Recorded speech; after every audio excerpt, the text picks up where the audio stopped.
Okay, the attendees start pouring in. Pause quiet for about 3 seconds and then start speaking. I'm gonna okay, the recording already. Wow, that's a lot of attendees. Whoa.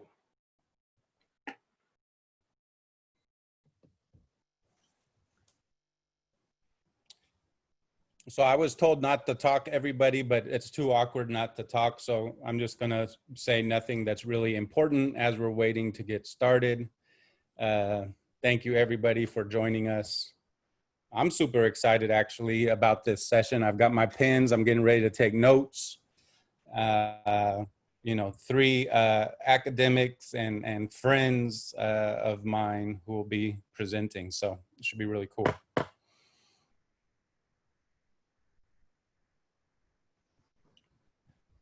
I thought you said no presenting, man, more conversation. More conversation. Welcome to another conversation. Or else Dr. Hernandez would have had his PowerPoint ready. Right. That's right. Right. Because that's how they get you. They be like, oh no, this is gonna be a free flowing talk at a job talk. And you don't know, it's just want to make you as comfortable as possible. Then you find out the guy after you just brought in a darn slideshow, with even the overhead. It's like, dang, okay. Right. Nobody else brought in their PowerPoint? Exactly. I brought in my PowerPoint and my book, just published. I thought that's what we were doing. Okay, everybody. I'm getting the go-ahead from our tech folks, Jean-Louis and Mimi. So let's go ahead and get started. Thanks again for joining us for the Pillars of the Community Political Education series around policing in the United States. Today, we're getting right to the point and dealing straight up with the history of policing in the United States and kind of where the roots are and what it's all about. In the time of Facebook and Instagram and memes, I think there's a lot of different conversations that happen about policing and where it comes from. And so we wanted to invite some scholars, some historians and sociologists to kind of talk about how their research kind of can give us insight into the times that we're living in. So without much further ado, as always, our political education classes don't come from any particular ideological slant except for shit is complex. And so what we're looking for really isn't right and wrong answers, but an opportunity really to be able to think critically, to understand the context of different issues that are happening. And I think we have three kind of amazing people here today. So Dr. Roberto Hernandez is a Chicano, Chicanx studies professor at San Diego State University. Dr. Sandra Harvey is a sociology professor in the African American Studies program at the UC Irvine. And then we have our very own Dr. Odom, a close friend of mine, long-term Pillars of the Community, community activist, amazing intellectual, and one of my good friends. So I'm going to go ahead and let them introduce themselves, and then we'll let the questions begin. So Dr. Odom, if you could go ahead and introduce yourself, a little bit about your background and what brings you to this conversation today, and then we'll have Dr. Roberto and Dr. Sandra introduce themselves as well. So Dr. Odom. All right, hey, some people know me as Michael, some people know me as Matsemela, Odom. Both are my given names. I teach locally at the within the San Diego Community College District, as well as other colleges and universities locally. My research that we'll be talking about today goes back pretty far, all the way to the early 2000s, in which since I was undergrad, looking at policing and the history of Black people, African-American people, whatever term we're using today, in the US and other places. In 2017, I finished my dissertation at the University of California, San Diego, which looked at some of these themes as well. It was called From Southern California to Southern Africa. Most recently, Professor Widener and I co-published an article which looks at some of these issues as well, which we'll bring up today. So yeah, when I returned to San Diego in 2011, a little bit after that, I got involved with Pillars. So I've been affiliated with Pillars for a while now, almost a decade, almost actually.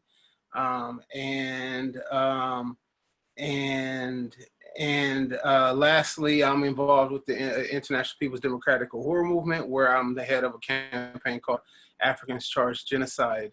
So salute to Chairman Omali Yeshitela, President Kalambi and Annette, and we'll talk about some of that stuff today. But those are the things that bring me here. It was very clear when I was a youth that there was a line drawn, right? It was on a colonial line between Black people of the community and the police, no matter who sat inside the police cars that patrolled our community. And hopefully that's some of the perspective I'll bring today. Okay, so I guess I'll go next. So I'm Roberto Hernandez, and I grew up right in San Isidro, probably about 10 blocks from the border wall. And I always usually begin by mentioning that because for me, growing up, it was always an issue, not just of dealing with constant police harassment, but also border patrol harassment. And even more specifically, and vigilante border, people trying to be on the border. So more specifically, in 1984, there was a massacre at McDonald's that targeted Mexicanos. One guy killed 21 people. Some of those kids that were killed there were my neighbors, my childhood friends. So from a very young age, with the border patrol on the one hand, civilian terrorists on the others, right? The type of questioning that came up for me as a kid was like, why are they hunting us down? And as Michael mentioned, right, the lines were drawn in the 80s when it came to border patrol. It was a different kind of line. It was mostly white, and then San Isidro, predominantly Raza community. So it was a very clear line drawn there as well. Although now they have a good affirmative action program, over 50% of border patrol are now Latino. That's a whole other story.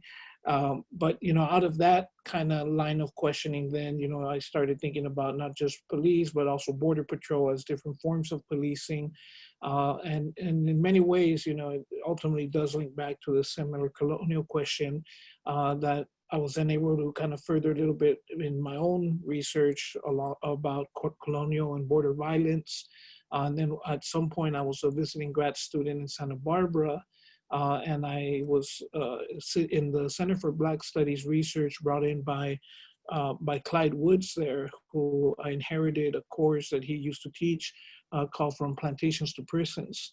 So he first asked me to cover that course, and it already kind of lined up with some of the colonial border violence stuff, but it just took a more focused dimension.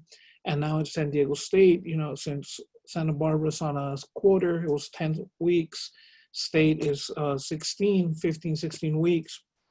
So I continue to teach that course that I first got from Clyde, but now it's from haciendas and plantations to prisons and immigration detention centers and so on, right? So the historical links between different forms of captivity and labor of both Black and Indigenous brown bodies through to the present. So that's part of what I bring, I guess you could say, to this conversation. And behind me, you see Centro Cultural La Raza, space that is very dear to my heart, that I work closely with, that just reopened today, actually, and we're starting our year-long 50th anniversary for the Centro, so we'll be having a lot of similar activities like this as well, so look forward to those.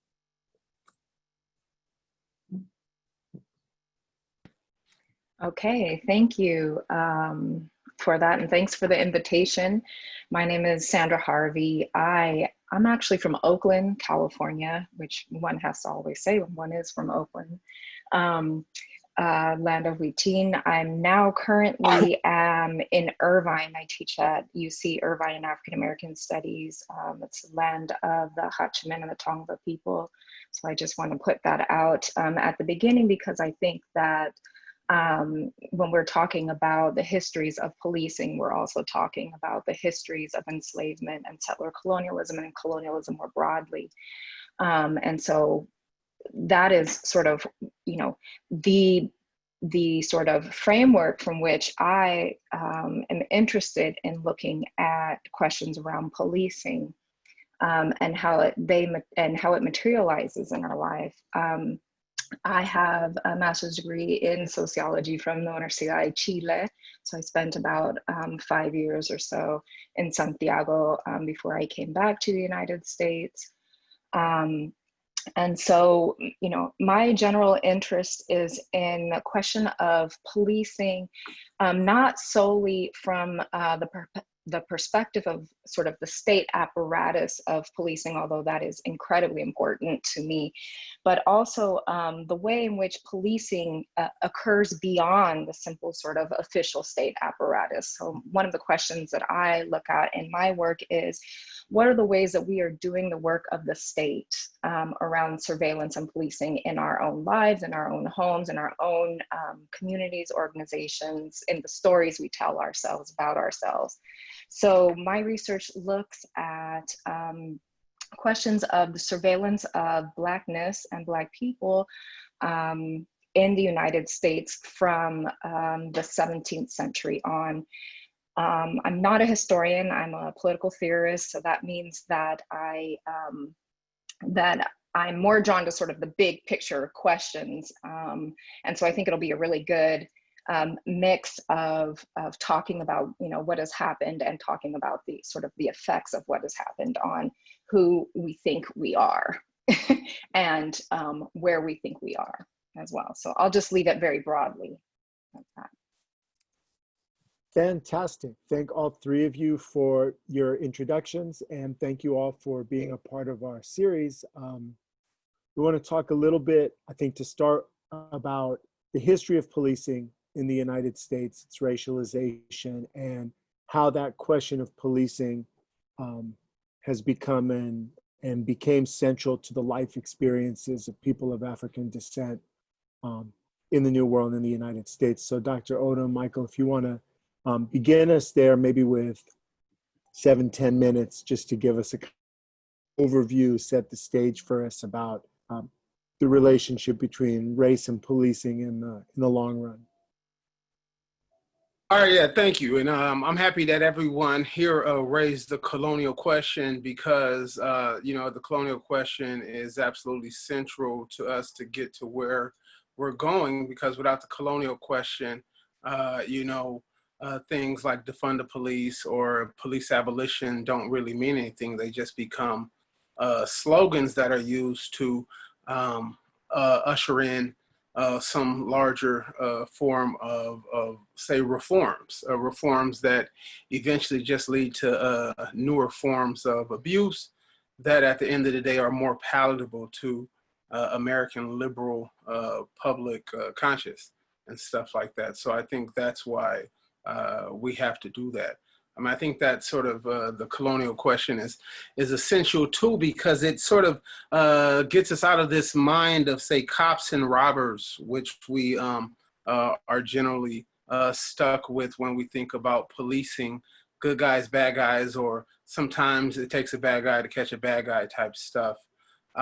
Because then it sort of asks you to ask questions not about the guns in the hands of the people who get killed by the police, but the guns in the hands of the police, right? The colonial question allows for us to ask, okay, well, if in the United States, as Omar Yeshchela said recently, in the United States, they call the Marines the police, but in Vietnam, they call it the police, our police officers, the Marines, right? So if we take that sort of question, then it's never sort of a question of like, rules of procedure. It's why were the Marines in Vietnam, not whether a guy had a bomb or whether a guy had a gun or something like that. And like I said, it's that ground through which I think we have to start. So, I mean, my language clearly does start with 1704 explicitly, because that was the year that the first slave patrol was created.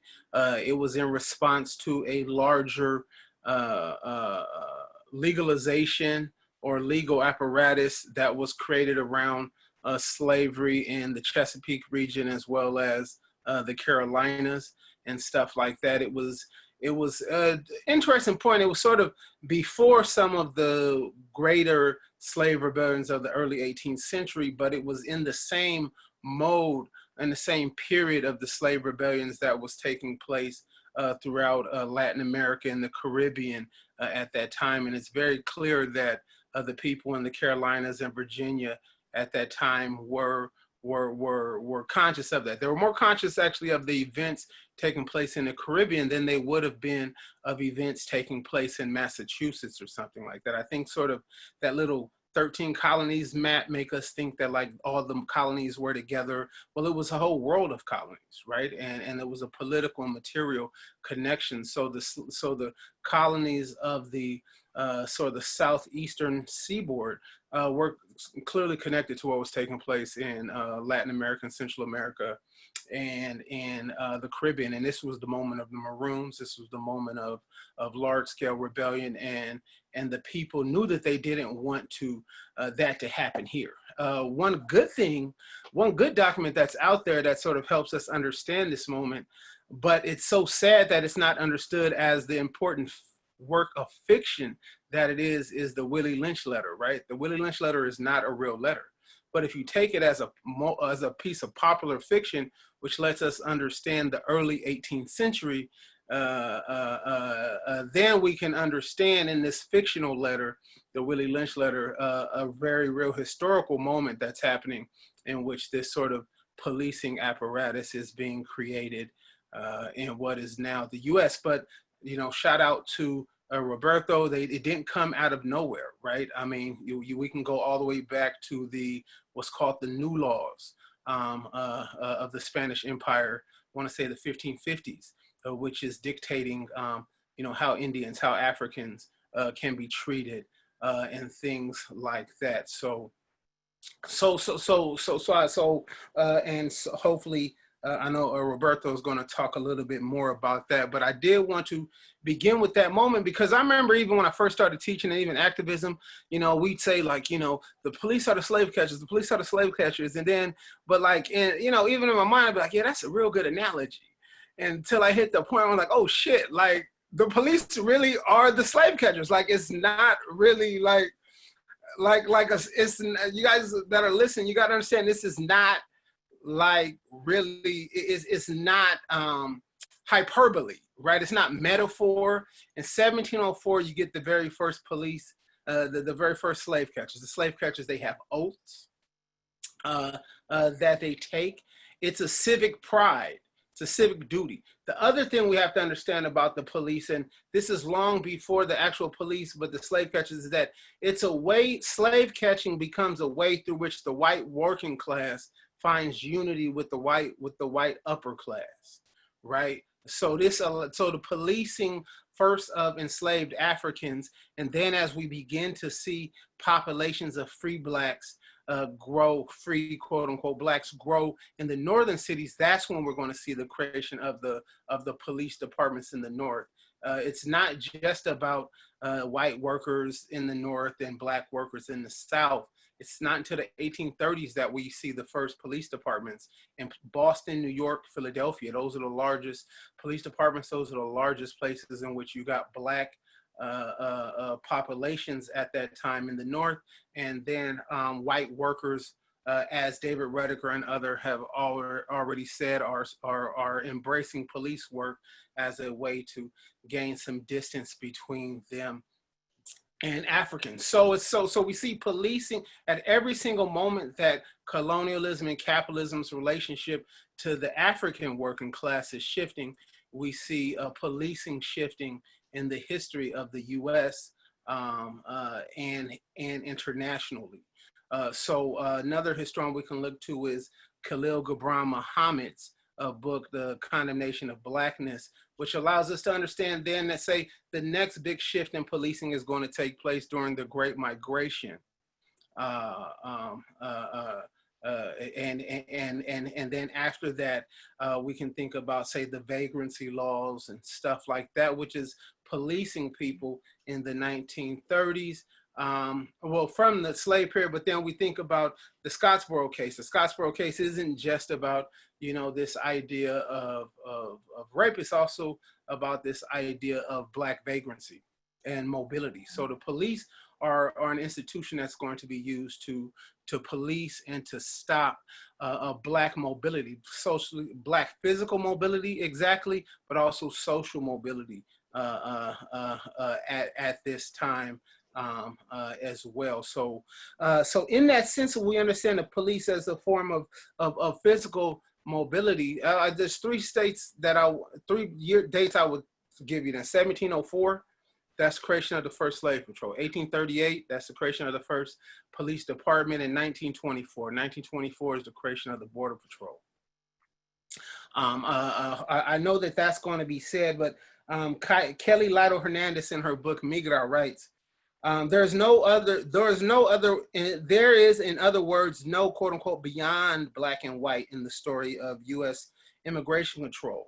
It is precisely the Black and white dimensions of policing Mexicans for unsanctioned migration that clarify how U.S. immigration and law enforcement evolved as a story of race in the U.S. So we think about, what did the slave catchers do? They captured Africans, put them back on the slave plantations. The earliest border patrol wasn't just about keeping people out, it's about keeping people on farms. So if you jump from the farm to the city, the border patrol go to the city, do a raid, and take you back to the farms, right? So it's about the control of Black and brown labor.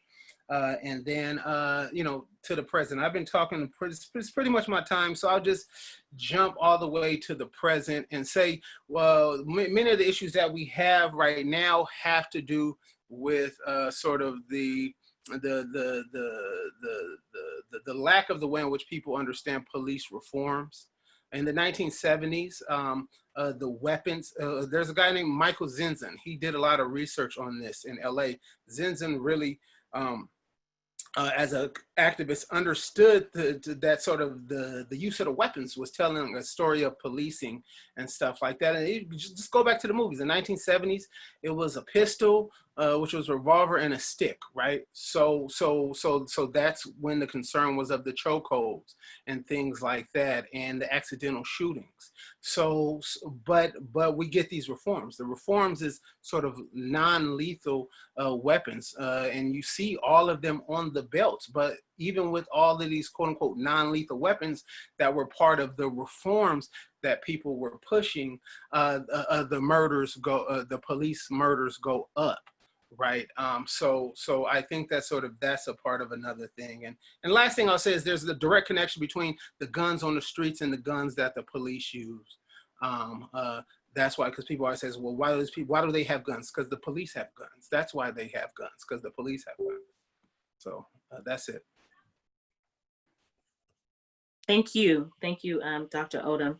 You have a lot of information to share. I know the historian extraordinaire, so thank you. I wanted to ask just a question about, how has policing, impacted different groups of people here in the U.S. And so I'll direct this to you, Dr. Hernandez. What has been the role of policing within the, Chicana, Chicano, Chicanx community, a Mexican community with police? Yeah, so as with Michael, I also like to properly historicize things, right? And so I'll come at this from a slightly different genealogy of sorts, right? If right now, as we're talking about defunding police or abolish the police or what have you, right? Those of us who've been trying to broaden the conversation have been insisting that, policing is not just getting rid of the police, it's not just getting rid of prisons, but we need to look at the whole structure of not just a prison industrial complex, but even more broadly, militarism, Second Amendment, this whole attitude about guns, right? Or what Slotkin famously called gunfighter nation, right? That violence is at the root of the history of this nation. And if we say that, then, and I appreciate that Michael took us back to 1704, the nation technically begins then, but, the tendency in Western social sciences to then discount everything else as not relevant, right? Well, that was a colonial period. Now it's a national period. Everything else doesn't matter. But no, quite the contrary. The links between, I would say, even police, despite the formal police department not coming into fruition till 1838, when we look at this history from the West, right, where there's a tendency to look at U.S. history in very black and white terms, and in the East, and then eventually makes its way over here, but looking at it from the perspective of peoples on these territories, where you have this advancing army coming from the East to West, you get a very different picture. The other very common slogan that is, or not slogan, but metaphor, if you will, that Michael also pointed out is not really a metaphor for police, is occupying army. So from the perspectives of, be it the Lakotas right now who are defending Black Hills as we speak, Trump from going into the Black Mountain or Mount Rushmore, carrying on through to the Montana, to the Cheyennes, Apaches, Diné's, all the way up here to where I'm at in Kumeyaay territory, right? For us, for Native people, it's always been an occupying army, right? So the advanced lines or the supposed frontiersmen, right? I see the police as the institutionalization of these frontiersmen, right, of frontier violence now, for lack of a better term, secularized into a police department or institutionalized into police forces. So the history then of anti-Indian violence, right, anti-Indigenous violence in the quote unquote frontier is what I think kind of becomes this other major anchor, right? On the one hand, you have the history of kidnapping, transporting, and enslaving peoples from Africa, and on the other hand, you have colonialism, settler colonialism. I use a different lens in settler colonialism. I speak more of coloniality just because I'm more grounded in the Spanish and Portuguese colonial experience, and I think there's some important differences there. But nevertheless, right, it's through these quite literally occupying armies that are according to Frederick Jackson Turner, the advanced line or the line between civilization and savagery that becomes about establishing a particular order. So when we talk about police today as law and order, that it assumes the order was already there. No, the very process of establishing the order was the frontier violence, right? Joseph Nevins, in a book on the Operation Gatekeeper on the U.S.-Mexico border, makes this distinction that comes, I believe, if I remember correctly, from Michael Mann, between despotic power and infrastructural power, right? And so the despotic power being that initial anything goes Wild West type shit that allowed for outright violence, scalping, killing, slaughtering, what have you, right? And infrastructural power being once that type of raw violence was no longer as explicit or necessary because you have people under your order, under your control, right? And so for me, thinking about the policing of now even Mexicano, Latinx communities, rather than thinking in terms of immigration, and yes, the Border Patrol 1924, but for me, what we see as a policing of Mexican Latinx bodies is really a continuation of anti-Indigenous violence, right? That can now be spoken of in terms of immigration only because of the normalization of national territorial boundaries of borders, nation state borders, right? It's the borders that then turns us into Mexicans rather than, say, Huirarica, which is where my peoples come from on my mother's side, Mom on my father's side. We've become Mexicanized, and now we could be called migrants, immigrants, right, which naturalizes a border. As opposed to us coming from our various peoples. So when we look at, we talk about the tendencies to say, Black Lives Matter, Brown Lives Matter, Indigenous Lives Matter, But even there, I think it gets messy because when we're talking about indigenous lives and brown lives, you know, yes, there's some subtle nuances in the populations, but ultimately both, I think, are rooted in this anti-indigenous violence that is about establishing an order of pacification, right? The idea of pacifying the frontier and creating that very same order that is then to be protected in the name of quote unquote law and order.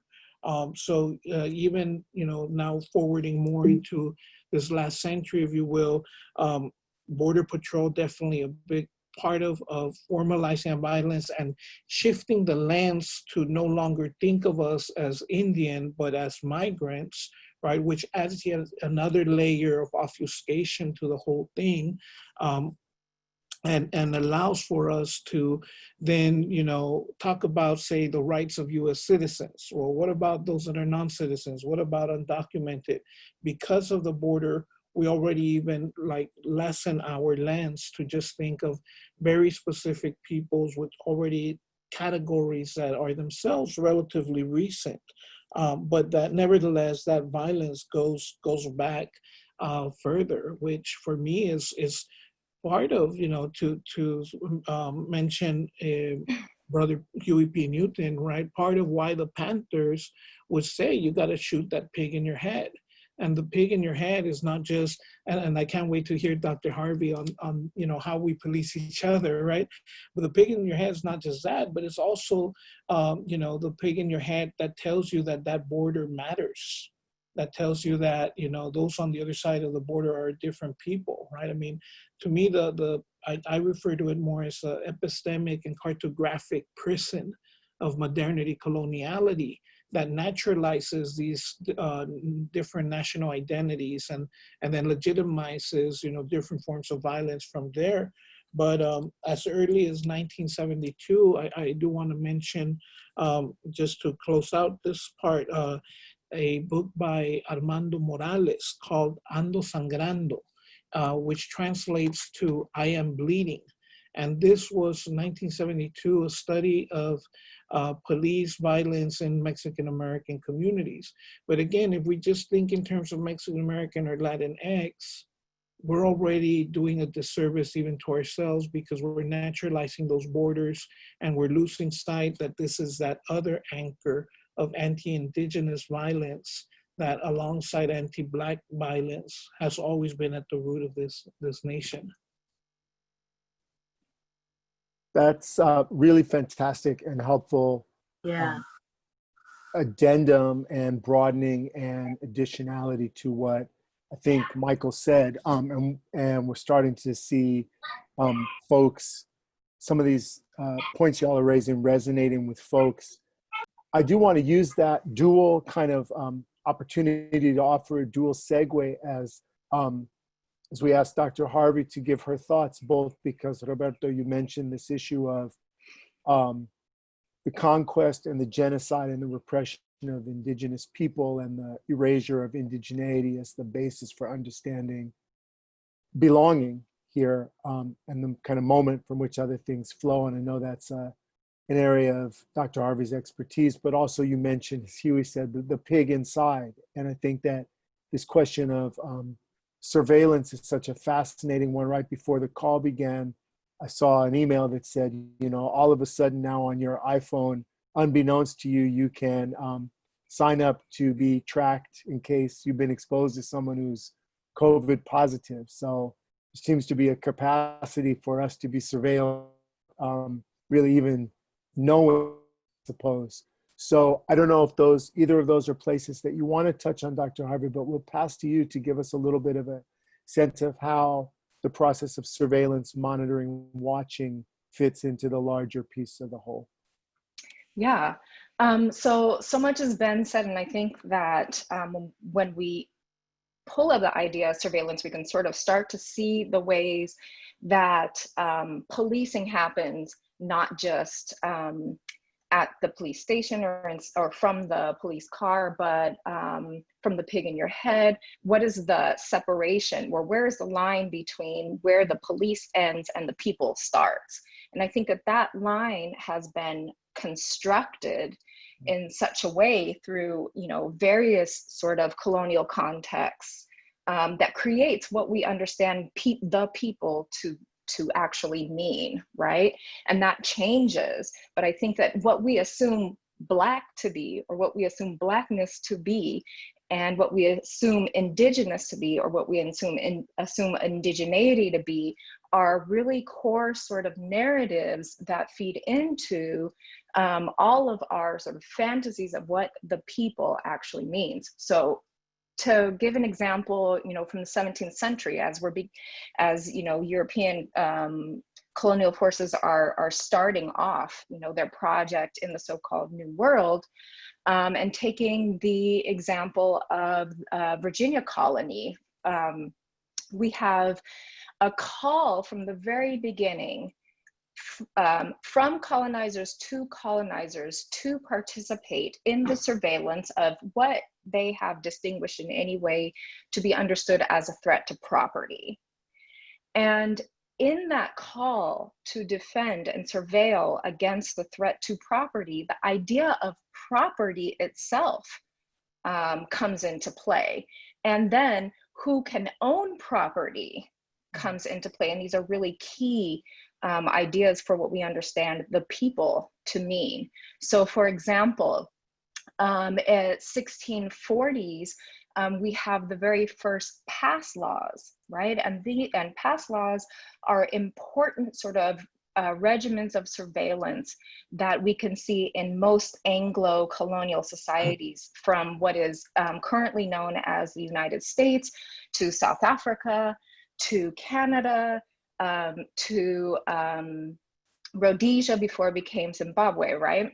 And that is the requirement to threats to property and the colonial project hold passes that would allow them to move around freely in the lands in which they existed. So in 1640, we already have a requirement that indentured servants hold passes, which is a really interesting thing because indentured servants are what we consider white folks today, right?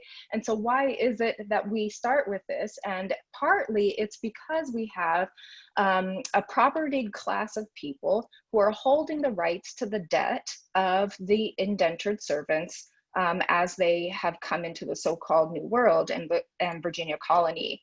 And so what these propertied class of individuals are afraid of is that indentured servants are going to hop on a ship or run out on their debt and start their lives anew in another place.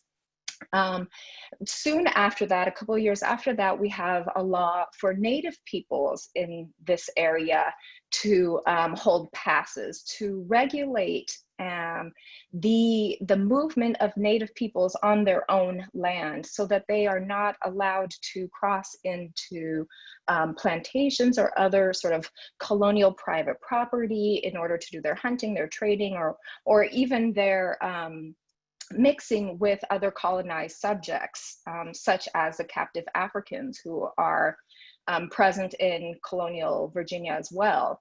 And so then later on, enslaved Africans are required to hold passes in order to move anywhere outside of their owners' property or delineated, boundaried, territorialized property, right? And so we've got a moment in which it is the movement of colonized people and indebted people is regulated through the laws of holding the pass here. As indentured servitude begins to diminish and transatlantic slave trade begins to grow, it is mostly captive Africans along with indigenous people on reservations who are required to hold passes. And then we start to see a move from the pass itself as a bureaucratic document that would determine whether or not you are legally allowed to be in a certain place, to the skin of Black people as already marked as illegal, fugitive, to be questioned or not trusted from the moment. The pass itself then is transferred to the body in what Frantz Fanon would later call epidermalization, right? So these laws, another sort of important thing to add to this is that white folks who were even in the propertied class didn't necessarily immediately volunteer to be engaged in the surveillance of other people's property. They had to be called by the colonial bureaucratic government in order to do so. So we see, for example, in 1815 in Louisiana, the requirement that the Louisiana state legislature passed that required the parish judges to enforce the laws around surveillance, that required for one patroller to be assigned to each group of 30 enslaved peoples in the parish, right? And that as a person with the duty to surveil suspected Black fugitives, if you failed to engage in that duty, you might also see punishment from the state. And so we can see the ways in which this isn't to say that people were abolitionists in this moment, right? It is to say that the interest in propertied class and a colonial class and a slave master class, slave owning class, was one that was encouraged bureaucratically through colonial bureaucratization. Now, what is understood to be sort of part of that class in the United States has translated because of epidermalization and anti-Blackness and anti-Indigenousness to the white skin or the almost white skin. This sort of thing translates and emerges in different states that also have dealt with colonialism in various ways, to also be one that identifies indigeneity and Blackness as sort of that which is outside of what should be included into the state and the people. So we can see, for example, on the border between the United States and Mexico, large groups of Haitian migrants who are, one, not allowed into the United States or disappeared by Border Patrol in the United States, but also sort of under anti-Black attacks within Baja California and within the state of Mexico. This is the same for Black Mexicans in Costa Chica and Guerrero, in Oaxaca, who are required to, for example, sing the Mexican national anthem as a way of proving their Mexicanness, as a way of sort of automatically assuming that one is not of the nation because of the ways in which Blackness serves as sort of an epidermal signifier for fugitive that needs to be surveilled. So maybe I'll stop there and we can continue the conversation sort of all together. Yes, thank you, Dr. Harvey, for that, the historical context. Again, I think that's what we appreciate, about this conversation, right? Where we've come from. And so also Dr. Odom and Dr. Hernandez giving that context for us. So, I mean, in thinking historically first, has there always, and this is for anyone on the panel, right? Has there always been police, right? And what does history tell us, really about the role of police in our communities? Dr. Odom? All right, so I mean, that's because I did some thinking. I said, okay, well, when was the first sheriff in the U.S., right? So the first sheriff is actually created around that same time, the mid 1600s in Virginia, right? To protect the shire. But the sheriff, I was thinking about that because one of these questions that we have about sheriffs. So, but the sheriff's function, I would guess, changes eventually with the creation of modern policing, and things like that. But they did have, like I said, the state power to deputize. I guess the reason why I say that is because, I mean, no matter what year we put in the 1640s, the 1500s, 1704, something like that, this is as much a historical question as it is a political question, right? It's a political question because the question is, can we return to a moment in which the police did not exist as we know them right now? Because on my Facebook page, it said, hey, it basically said, look, the police are a little bit over 200 years old in their modern function in the US. People have lived in cities for 5,000 years.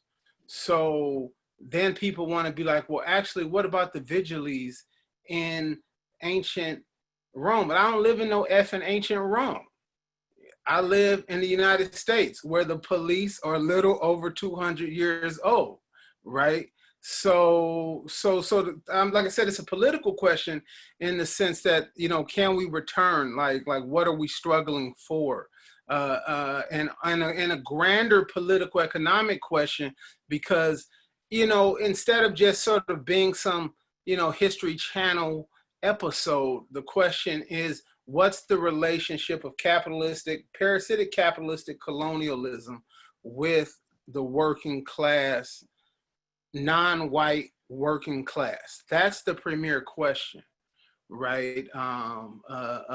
Which we're talking about here, because that's going to overdetermine the function of the police. Even when the police is shooting down a white person, it's overdetermined, as Dr. Harvey said, by this history of police with non-white bodies, primarily Black and indigenous bodies, whether those indigenous bodies, regardless of which side of the imperial line that we call the border, those indigenous bodies are from, right? Like that's the question. So in that question, no, right? They didn't always exist, and they emerged for the exact same reasons that we talked about before. It's the control of African indigenous labor and the expansion of the rights and power of the white settler colonial nation. And I don't want to be the reductive thing. I do want to underscore the fact that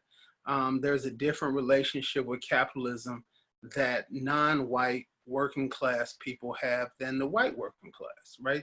We see the police emerging as a negotiation between the white upper class and the white working class. That's the meaning of the police unions, right? In terms of, you know, that's the emergence of these police associations, 1918 or something like that, when they first were created as a part of the AFL-CIO, as AFL at the same time that the AFL didn't allow Black workers in. So I just think that's important. Thank you, Dr. Odom. Dr. Harvey or Hernandez, did you want to add on to that? Well, okay, I'll go ahead and I mean, I guess I'll just say that I think part of what perhaps, you know, at the risk of moving the conversation in a different direction, but I think, you know, we need to have a broader conversation to understand policing. Because if you're asking, was there ever a time when there wasn't policing? I think part of what all three of us are at some level getting at, I don't want to overspeak here, but I feel that the dividing line between civilian and state itself is somewhat blurred. And we tend to think that there is this clear-cut divide. But I think when it comes to the question of, you know, non-property white civilians being called upon to help protect property and bodies, right, and enslaved bodies, that this is where civilians get pulled into that function, right? Sometimes they do it willingly as vigilantes and the like, but other times they're called upon, and this is that contract that a white working class even has with white upper class. But I think where I don't know if it's a question of a difference with Michael, but maybe something I would want to explore a little bit further, is that we have this tendency in Western society more broadly to always focus on change. Like I myself am guilty of it. I was once a fellow at the Institute for the Study of Social Change, right? But the tendency is like everything is always constantly changing. The only constant is change. So we're always looking to the next thing. And so even to talk about modern policing as opposed to pre-modern policing, right? Is like, if we focus so much solely on change, then we lose sight of the continuities that persist despite change, right? That's not to say nothing ever changes. I'd be foolish to say nothing ever changes. We've gone through various transformations from these frontiersmen to the slave patrols to the modern police, but what has not changed is the underlying racial logic and colonial racial logic that underpins it. So on the one hand, right, if we're talking about there is a colonial question that, yes, is tied to parasitic capitalism, but I would still highlight the colonial as something very particular that's not reducible to capitalism.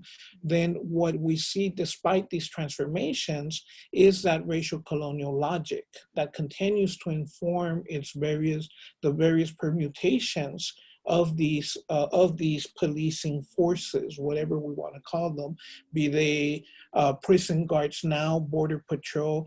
One that behooves me that I haven't mentioned is the Texas Rangers, right? That predate the border patrol and were just as violent as any, if not more so than any modern day police force, right? So I don't want us to lose sight of those transformations. Yes, we live in modern US now, but we're still dealing with this racial colonial logic. And unless we think of it in those terms, we run the risk of just saying, let's deal with what the problem is now, US moving forward, right? So it raises questions of how we conceive of time, how we conceive of the relationship between modernity and colonialism, modernity, coloniality. Like I, for one, see them as two sides of the same coin, right? But the tendency is to say it was colonialism and now it's modern, right? And so I think there's all these other underlying premises and assumptions that we work from, that unless we start peeling back the layers of all those premises, we might be both talking about abolition, decolonization, but we might still be talking past each other if we're not getting down to what are the premises we're departing from. Can I just say real quick, like I'm just say that the point that I'm trying to make in the political question is, and this was raised in Pillars years ago when we were having a question about gender oppression. And some people will say, well, there's always been gender oppression. Well, if there's always been the problem that you're trying to struggle against, then why are you trying to struggle against? Like, there's always been gravity, right? You know, that's not going to change without some sort of drastic change in how the universe works, right? No matter what you try to do to struggle against it, unless you're not going to beat it, right? So that's what when I'm raising it as a political question for people on the ground. I mean, because if we say it's a colonial question, then we can mark a colonial moment, right? Whether you mark that colonial moment 1492 or in the 1440s with the Portuguese in Africa, we can mark a colonial moment through which the relationship of the people of Europe and the people of the world begins to shift, right? Yeah, I think that it's really important, and to say colonial moment and colonial processes that continue into the present, which I'm sure you would agree with me in saying, right? And so to say, has there always been policing? No, policing is a regime of control and surveillance and containment and enslavement of a colonial occupier and an imperial occupier, and it's not all encompassing, right? So if we're thinking about what are folks doing on the ground, well, Black and Indigenous folks and people of color have exceeded or live in excess of the colonial sort of policing apparatus, and we can think about all the ways in which we develop ideas of justice and accountability and care within our communities that can't be reduced to policing, right? And at the same time, part of the work that we're doing is thinking about how are we doing the work of the state within our own homes. So if we're thinking about, for example, gender with regard to policing and coloniality, we can see the ways in which it is policing and the prison, as well as sort of convict leasing programs that have a heavy hand in constructing what it means to be, for example, a proper white man, a proper white woman, what is feminine, what sort of roles do each of those genders play within sort of upholding the nation, and also the multiple ways in which Black peoples, Indigenous peoples, other people, colonized peoples will never sort of live up to those standards or present as a threat to those standards. And so I think that that we can't sort of, and this is what Dr. Odom, I understood you to say, right? Policing is not gravity. It's not sort of, it doesn't sort of exist as a law of nature, right? It is a historical process that that had beginnings, that continues, and that has been and continues to and needs to continue to be upended. And taking Dr. Hernandez's point, right, that this process, because policing is a colonial apparatus, must be a process that is both decolonizing and sort of a politics of abolition. And if it isn't, then what we end up doing is sort of reifying and reapplying colonial and slave logics and logics of enslavement into sort of our new ideas for what a community might look like. Yeah, that makes a lot of sense to me, Dr. Harvey. Thank you, for breaking that down. So I have just one more question. I guess it's a little in line with what you're talking about right now, but like, do you see, or is there any relationship to, early police surveillance and gang documentation? I mean, I personally would draw sort of similarities. For example, the requirement of, show me a pass, show me your pass. And that every white person had the right, no, the duty to request that an African, someone with Black skin, or an Indigenous person show a pass in order to prove that they have a right to be where they are on the earth, sounds a whole lot like, for example, stop and frisk at the level of the state. But it also sounds like all of the multiple sort of anecdotal stories we have been told, we've told or we've seen on the internet around, prove to me that you live here, right? Prove to me that you belong in this swimming pool. Prove to me that you are allowed to ride in this car and that this car belongs to you. Prove to me that you are allowed to set foot in this nation. And if you don't, I have the right to make sure that you are disappeared, whether that be in a detention center or off of the face of the earth.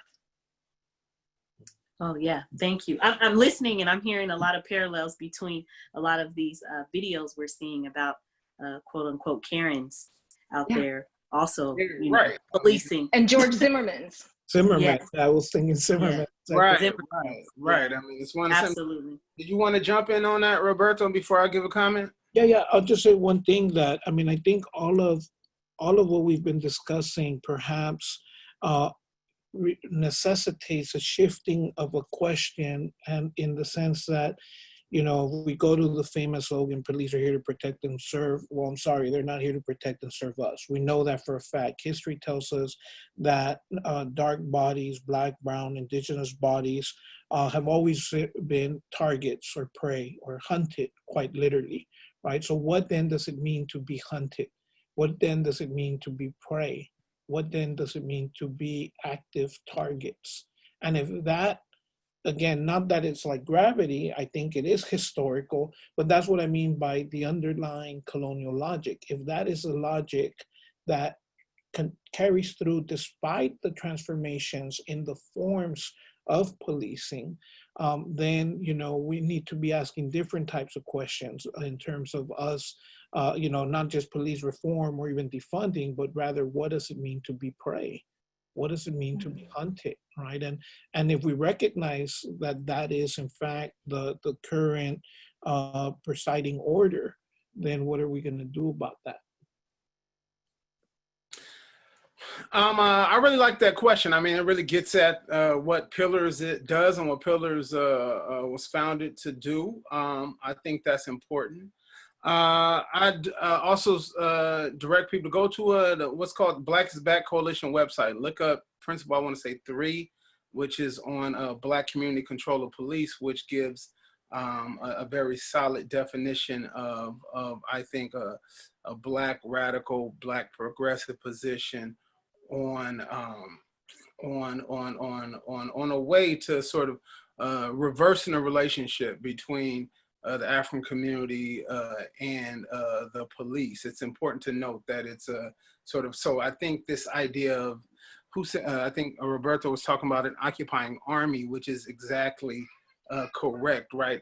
An occupying army through which conscription of sort of everyday people takes place, and then through that they gain profit. I mean, that's exactly how the colonization of the Americas took place from the day that the Spanish arrived. I mean, there's this one good book, you can debate whether it's good or not, one useful book called 7 Myths of the Spanish Conquest by Matthew Restall. And one of the points he does make is this myth of the King's Army, but it was everyday people, right? Who, and even the people who led it, none of them were nobility. They at best were sort of like, we understand them as petty bourgeois merchants nowadays, moving to other places so that sort of they can gain status by the exploitation of other people. That's a little bit off, but I do want to say that one thing I want to say is that the gangs, yeah, I think the gang question is crucial because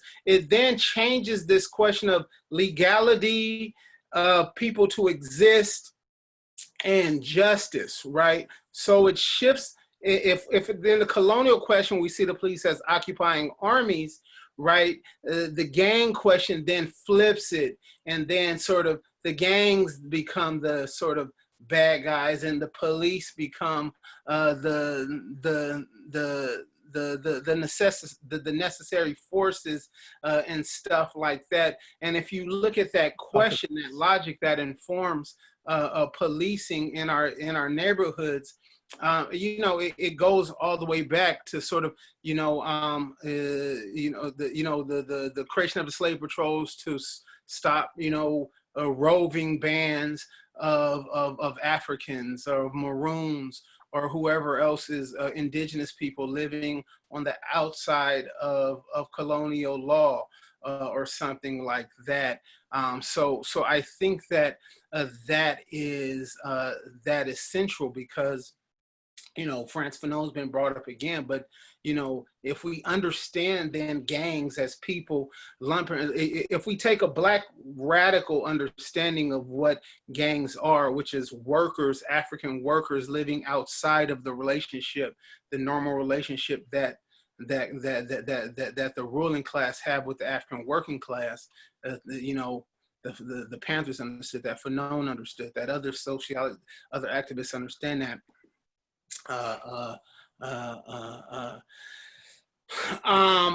Then it's at that moment that we understand what's really going on, right? It's really a policing, a really sort of people who have chosen to sort of live outside of that norm or something like that. And then eventually to get the other colonized to fear the people who are choosing to live outside of that norm more than they fear the people who sort of relentlessly kill those people or something like that, right? That's part of it. I mean, just want to say rest in peace, Leo Ibarra Hurtado here in San Diego, killed last Saturday by the police. It was interesting. They say his family's from Puerto Rico. He but the police called him quote unquote Hispanic. And I said for 500 years, Puerto Ricans been understood as Black because of their relationship with slavery. But now, in the middle of this movement, they sort of threw out there the Hispanic line, hoping that nobody would show up. Yesterday, I spoke at a rally for him and stuff like that. But I've noticed that the crowd yesterday was far smaller than the crowd on Sunday, because they were able to pin him with being possibly a gang member, possibly a bank robber, possibly having a gun, when the question isn't whether he had a gun, the question is why the police had a gun. You know, the question is why the police shot him in the back of the head. I don't know, unless a police bullet can turn a corner, I don't understand how a person can point a gun at the cops and get shot in the back of the head. You know, but like this is central to the question at hand, because the moment you said he's a gang member or a bank robber, then the streets clear out. You know, the moment they said Alton Sterling had some sexual assault charge in his background, the streets, literally the BLM leaders chose to no longer protest for Alton Sterling, right? This is very real, you know. So I mean, this is a contradiction, you know, we have to talk about. And also have to raise the contradiction that we haven't talked enough about the gender question as well. So let me just jump in. We have a couple of questions we want to get you from folks have put in. But I want to also, I guess, ask a question. It has two parts. Feel free to take either part or neither. One is, you know, I was doing a little reading before seminar, and I was reading that in the war on poverty in Los Angeles, and I believe San Diego as well, only 7% of the funds went to people over the age of 25. So 95% almost of war on poverty spending was directed at youth. You know, we look at how much of a lack of investment has gone into our communities. I think we can see in part the shift that creates a situation in which, as Roberto says, you know, 50% of the Border Patrol are raza, or where, you know, increasing percentages of the police and the military are Black and brown people. So I guess I want to ask in part a question to say, you know, how can we think about a beginning strategy that pushes back on the inclusion of our communities in the security forces, both in terms of our internal policing and our role as an imperial power abroad? You know, can we think of a strategy there? The second question I want to ask is just to get your thoughts, all three of your thoughts. What's happening around the United States? How do you understand this moment in terms of the history you're familiar with of other social? What do you see going on? If somebody were to come to you from Chile or from DF or from France or from Morocco and says, what the hell is going on in the United States? How do we answer that question?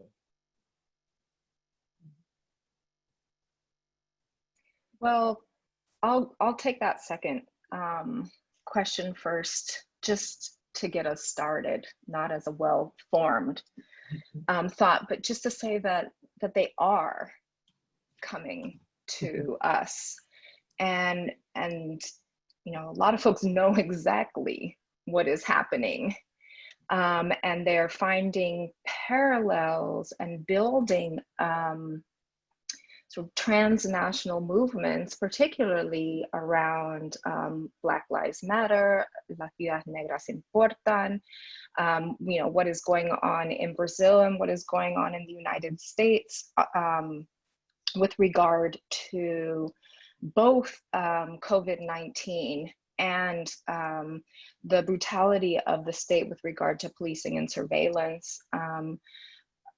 You can see sort of as mirrored, even though the sort of local context might be different in multiple places. There were movements in Europe, in South Africa as well, in Palestine. And so I think what our job is, and when I say our, you know, there are many different of ours that we're speaking across and amongst right now. But I think I'll speak for myself then, and I'll say, you know, what's interesting to me is to be able to focus on sort of the local and at the same time have an internationalist perspective, to be able to make these connections, you know, with regard to Chile, for example.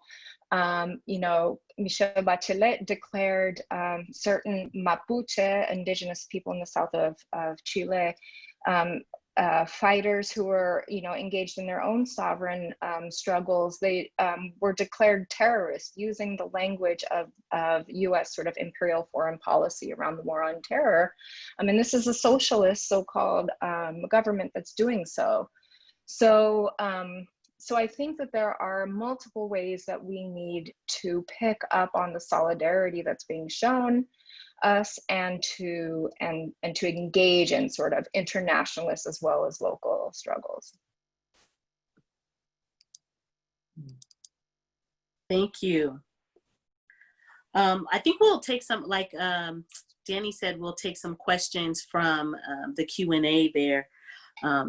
Folks have a lot of good and interesting questions. I think they're recognizing there's a wealth of knowledge here. So Meredith asks, this is for Dr. Harvey. Dr. Harvey is speaking about colonial laws that restricted the movement of indigenous people in colonial Virginia. Can these panelists discuss how policing is to enforce legally mandated racism or not, as the case may be? Legally mandated racism.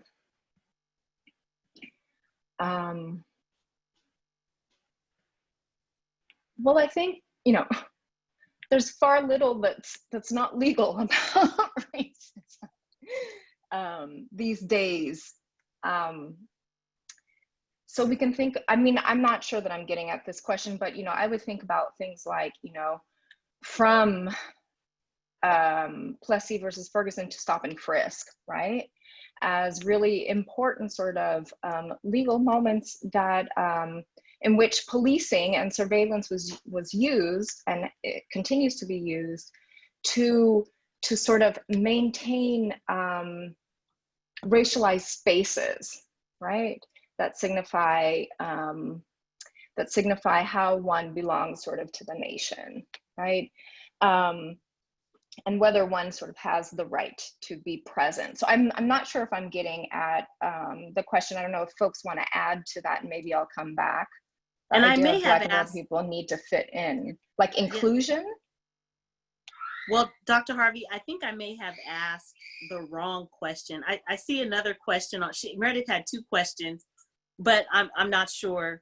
But this one also asks, I'll throw this out there as well, as academic experts who are also people of color, how do you handle criticisms that suggest, as people of color, your objectivity on subjects within your expertise is compromised?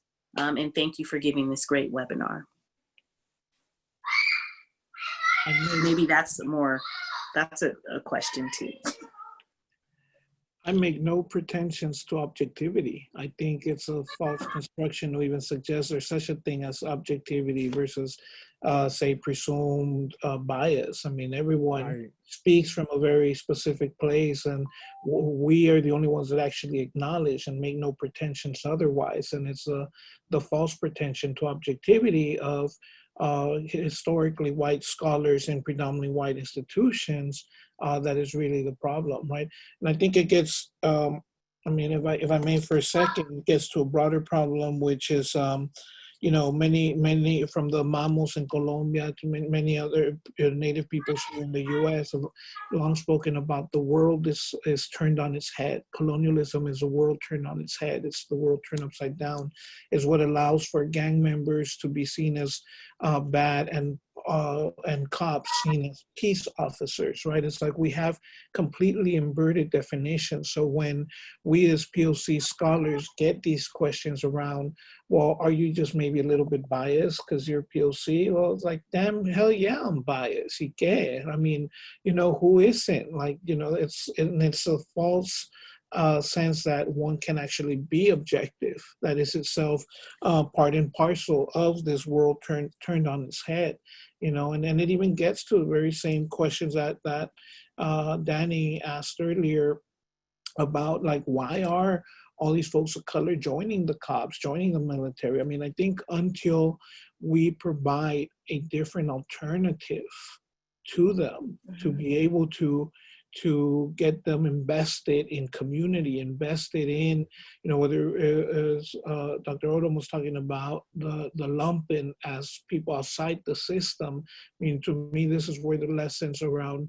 I don't think in terms of states, I'm like not interested in states, but question around autonomy, autonomous communities, and those as alternatives to some of these people that exist relatively, I'll say, outside of the state mechanisms and the policing mechanisms of the state, that until we provide those types of serious, legitimate alternatives, we're going to continue having a lot of, you know, our own folks, if you will, going down these routes. I mean, I am glad you mentioned Leo Ibarra, but also this week we're getting news of Vanessa Guillen, who they're saying they might have found her body's remains and so on. And I've been hella conflicted because on the one hand, she's military. So you know, I don't really want to care, you know, but on the other hand, she's a woman of color. And this is what happens to our folks when they end up, you know, buying into that shit and then end up getting killed by their own supposed, I don't know what you call them, crew members, whatever, you know, they're other military folk. So yeah, I mean, so I often like to invoke this notion of the world is literally turned on its head, to start thinking about how we might, you know, rebalance it in some ways. Well, I mean, you know, I think that I mean, if we're taking history as precedent, that there have been non-parasitic examples of state formation. So I don't, you know, it's kind of like, okay, that school is like treating people bad, and then someone's like, all right, well, come out here to the woods, we can have a school. Like, no, we can take over that school. You know what I'm saying? So I don't want to give up, just my political person, just like, I don't want to give up on the idea of seizing state power as it works, because the question will always, well, one of the reasons is the people, we got to answer to the people how we're going to stop the pain people feel, right? And that is through self-determination and Black community control, brown community control, and stuff like that. So I think that is essential. I mean, like I said, us having this sort of back and forth, everybody, me and Roberto have this until we're gray in the head and in wheelchairs. So that's fine. But or no hair, right? I don't know if I'm gonna get it. He's like, I wish I was gray in the head, but no. but you know, so this is something, but I think that sort of it's a material contradiction, but it's sort of a contradiction that has always existed. I remember whenever the Harriet movie came out, I don't know if it was last fall or earlier this spring, I really don't know, even, are we still in 2020? I don't know, you know, I'm just in this bunker. But I remember the big question was, you know, how come they have a Black slave catcher in the film and stuff like that? I just think this is, you know, just wrong. But, you know, I think Danny's asking us to wrestle with this idea that there were, you know, our own who sided with power, but and it is a material contradiction, but it's also an ideological contradiction as well. It's a political contradiction. But going back to this idea of objectivity, just real quick, you know, Karl Marx created this idea of historical materialism. I think in best way we can highlight what historical materialism is that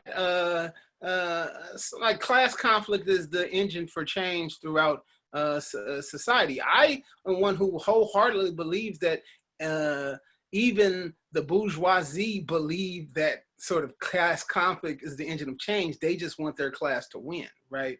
So this comes back to the point here that, like, you know, this idea of sort of a pretense of objectivity is almost laughable. The question is whether you can disprove what I've told you, right? It's not whether you agree with what I told you, it's whether you can disprove the facts being put forward. And that is the academic, I mean, that is the question. That's also how so many of us exist with oppositional ideas in academia. Just practically, I like to say that I'm not a person who sort of, I think thinking as a materialist, we're thinking about structures of power. So, I mean, you can either agree with that or you could not agree with that, but I'm not a person who makes a person stand up in class and calls that person out because of their position or something like that, you know, the sort of call out culture. Right. A lot of people fight or something like that. That's not what I think we're talking about. We're talking about a real material struggle over ideas. Can I just add Harvey, did you wanna... just very quickly, I promise not to go on long. I want to say two things. The first one is just on a personal note.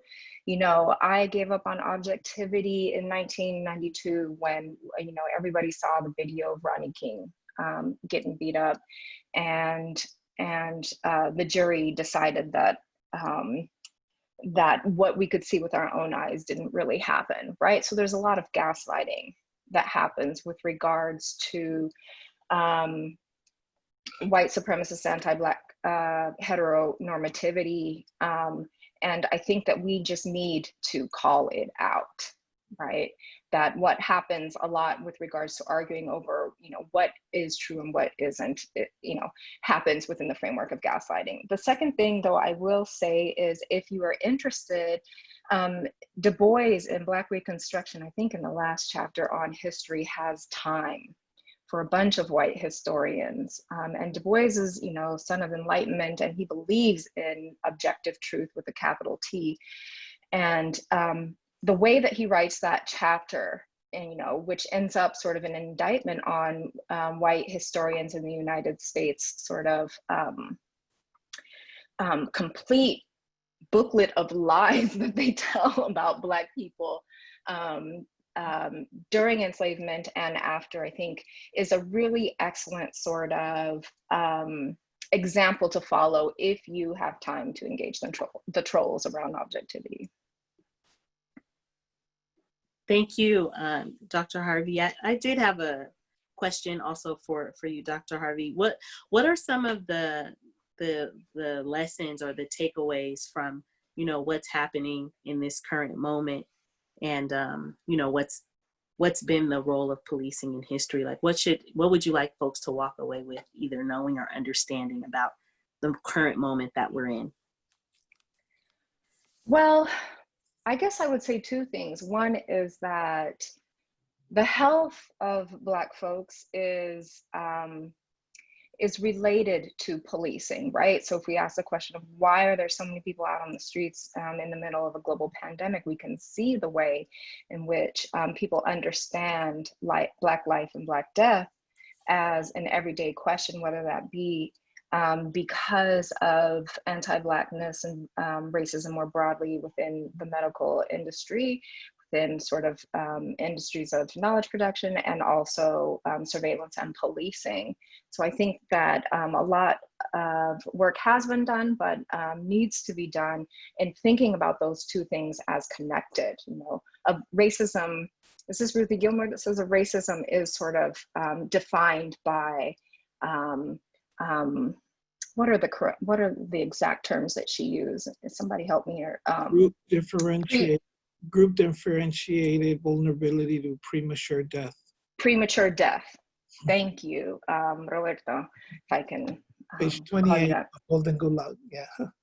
Thank you.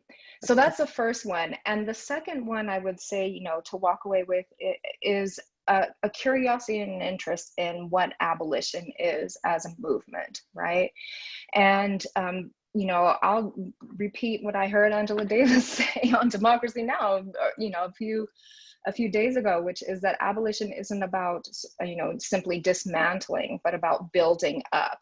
And what are the sorts of practices and ideas around around justice and accountability that we have been implementing all along, and that we can create as new sort of practices and processes that make it impossible for Blackness to be reduced to, for indigeneity to be reduced to that which must be enslaved or policed or incarcerated.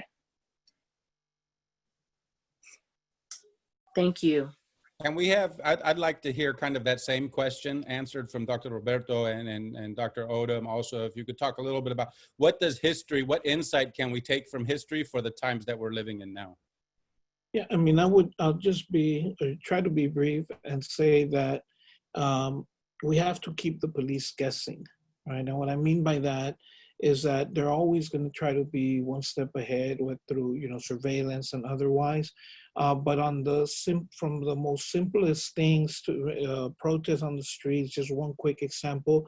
I spent many years up in the Bay Area, and I was there during the Oscar Grant uprising, and then months later when Lavelle Mixon happened and people freaked out. But prior to that, during Prop 21, during the organizing around Prop 21, we helped organize walkouts throughout Bay Area schools, 6,000 people that jumped onto the BART, the equivalent of the trolley, from different places, all simultaneously showed up in San Leandro. We went to a juvenile hall. And as we were marching to the juvenile hall, we turned right on this last street to get up to it. And at about 2,000 people, cops start trying to reorganize and go up that other street to keep us contained. But at about 2,000 people, we cut it off and we sent people up the next street. Cops didn't know what the hell was going on. At about another 2,000, cut it off and we send them up the 3rd street.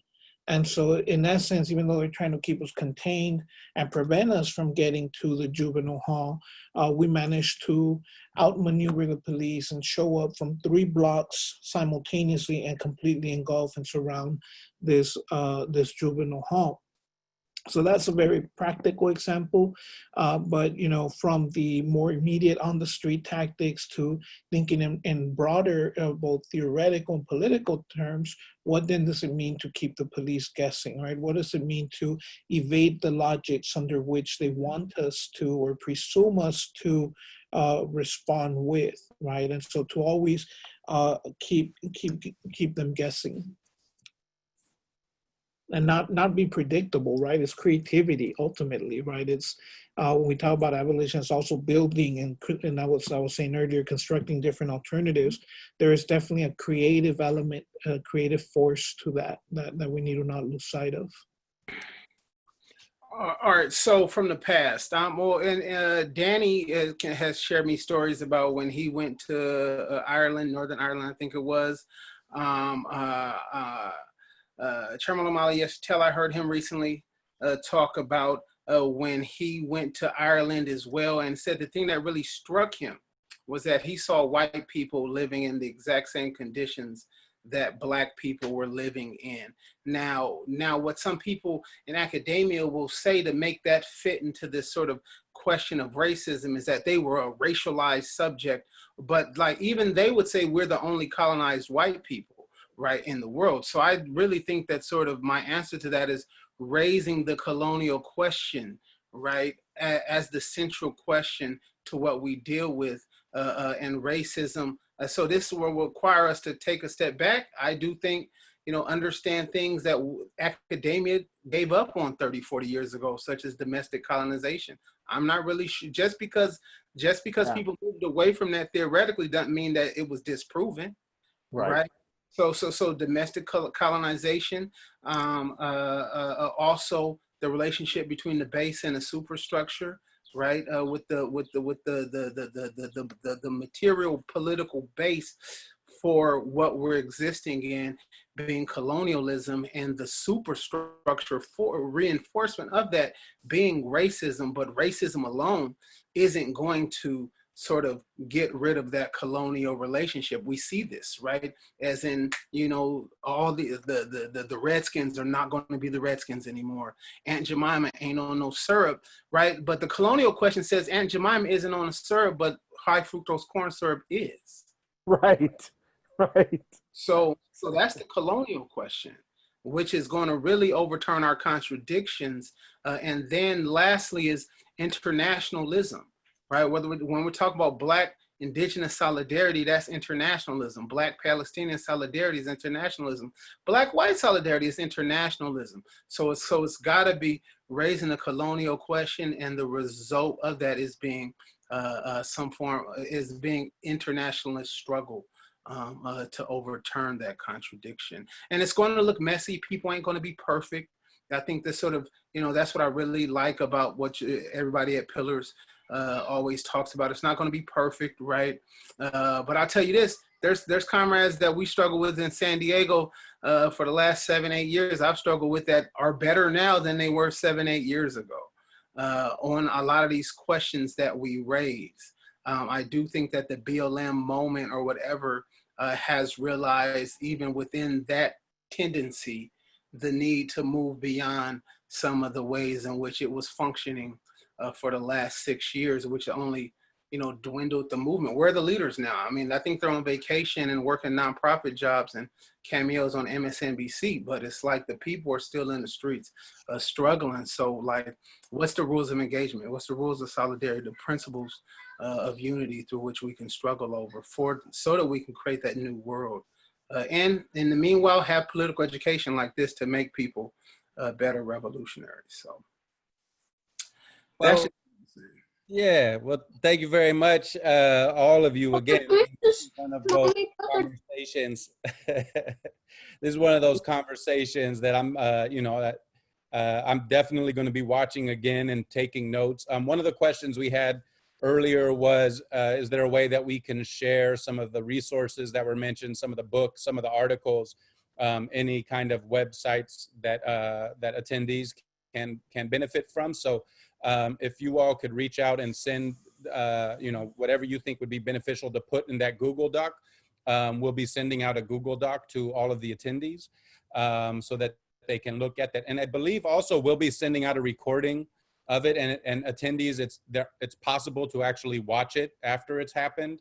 Jean-Louis, are you there? Is that possible? Like, how early can and Professor Harvey's book, did Professor Harvey say her book was published already? That was false. I was making a joke about PowerPoints and preparation. Okay, but yeah, that's what I would say. I mean, you know, also write and publish on your own, you know, and things like that. Publish for the people. Yeah. That's important. So yeah, so yes, everybody, please publish for the people. We'll get Claiming Our Stories Part 2. Yeah, there's a lot of different types of announcements we can make, but you know, we don't always have control over starting on time, but we always have some control in ending on time. So I'm trying to wrap it up. I will say that we have a couple more. Our next political education next week is actually going to be a panel of people who have directly been impacted by police violence on the streets. So some of our folks that we know and love are going to be on that. So I highly encourage people to log in and to watch and to learn from, okay, so we have a historical framework. Okay, well, things can't be as bad as they used to be, right? You know, Dr. Sandra and Ebony's question earlier about gang documentation. I mean, if you look at gang injunctions, it's essentially exactly the same thing as kind of the surveillance and police methods that were used before. If you're from a certain neighborhood, you're not allowed to return to it, right? If you happen to be documented and carrying around a passbook, or if you have a record and you have a felony, right? You know, when I first moved to Southeast San Diego, I was pulled over by the police 3 times in 2 weeks. And each time I was asked, are you a fourth waiver? Meaning, have you waived your Fourth Amendment rights because of spending some time in prison? 2, are you a documented gang member? So again, these things are very important in not only recognizing the history of it, but how does that history impact us today? So again, thank you, everybody. Again, I'm in awe of everybody who was on this panel and all of the information and the knowledge and your ability to speak succinctly and to the point, and for us all to benefit. I think we could easily have each of you on here for, you know, an hour and a half, 2 hours on such an important topic, but I really appreciate the way that you addressed it. We had a number of questions from the audience that we weren't able to get to, but hopefully people were, you know, able to still draw some important conclusions. So next week is going to be about people directly impacted. And then the following week, based off this conversation and based off of a few people who had reached out to me earlier, I'm really interested in taking an international look at policing and see what are some of the lessons that we can take from international struggles and also kind of international militarization and policing. So stay tuned for that. So without further ado, thank you, everybody. As you know, it wouldn't be a Pillars Political Education if I didn't make some type of fumble, like run out of the room thinking my screen was off when I had to move my car. So please forgive us for our shortcomings, and thank you for participating. Jean-Louis and Mimi, are you there? Can we see your faces as we all say bye and thank you for our amazing tech folks in the back? Thank you, Mimi. Thank you, Jean-Louis. Thank you. Thank you. All right, so I think we're good to go ahead and log off, and I'll probably stay babbling on for a little while longer, but thanks again, Dr. Harvey, Dr. Hernandez, and Dr. Odom. Y'all are rock. Thanks a lot. Thank you.